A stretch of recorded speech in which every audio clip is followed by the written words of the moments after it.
السلام علیکم ورحمۃ اللہ وبرکاتہ۔ آج انشاءاللہ سورۃ التکویر کا بقیہ حصہ تجوید کے ساتھ ہم سیکھیں گے۔ اعوذ باللہ من الشیطان الرجیم فلا اقسم بالخنس۔ فلا لام کے بعد الف ہے، الف پر مد ہے، اس مد کو 3 الف کی مقدار کھینچ کر پڑھیں گے۔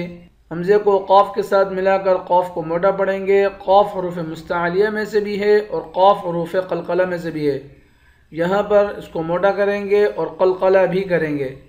فلا اقسم بالخنس، خا کو نون کے ساتھ ملا کر نون پر غنہ کریں گے، خا کو موٹا پڑھیں گے۔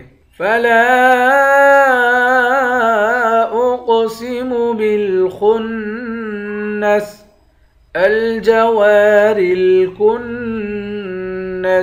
الجوا واو کے بعد الف ہے، الف حروف مدہ ہے، 1 الف کی مقدار کھینچیں گے۔ ریلکنس، کاف کو نون کے ساتھ ملا کر نون پر غنہ کریں گے۔ الجوار الکنس الجوار الکنس واللیل اذا عسعس۔ واللیل واو کو لام کے ساتھ ملا کر لام کو سختی کے ساتھ جمع کر پڑھیں گے۔ اذا ذال کے بعد الف ہے، الف حروف مدہ ہے، 1 الف کی مقدار کھینچیں گے۔ عسعس دونوں سین کو صاف کر کے پڑھیں گے۔ واللیل اذا عسعس والصبح اذا تنفس۔ والصبح واو کو صاد کے ساتھ ملا کر صاد کو موٹا پڑھیں گے، صاد کو با کے ساتھ ملا کر با پر قلقلہ کریں گے۔ والصبح اذا ذال کے بعد الف ہے، الف حروف مدہ ہے، 1 الف کی مقدار کھینچیں گے۔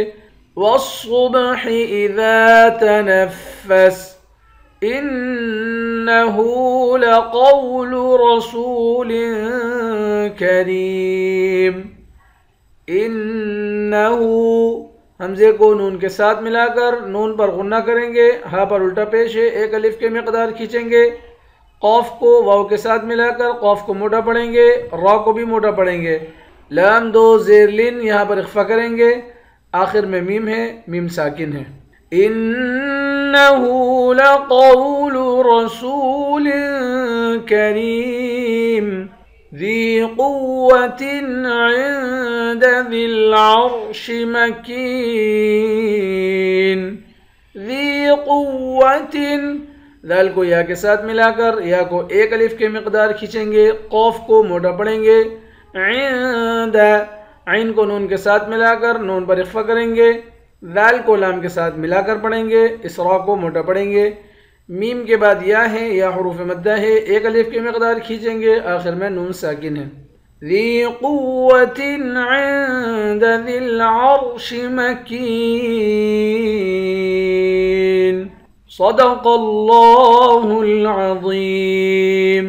انشاءاللہ کل نئے سبق کے ساتھ حاضر ہوتے ہیں۔ السلام علیکم ورحمۃ اللہ وبرکاتہ۔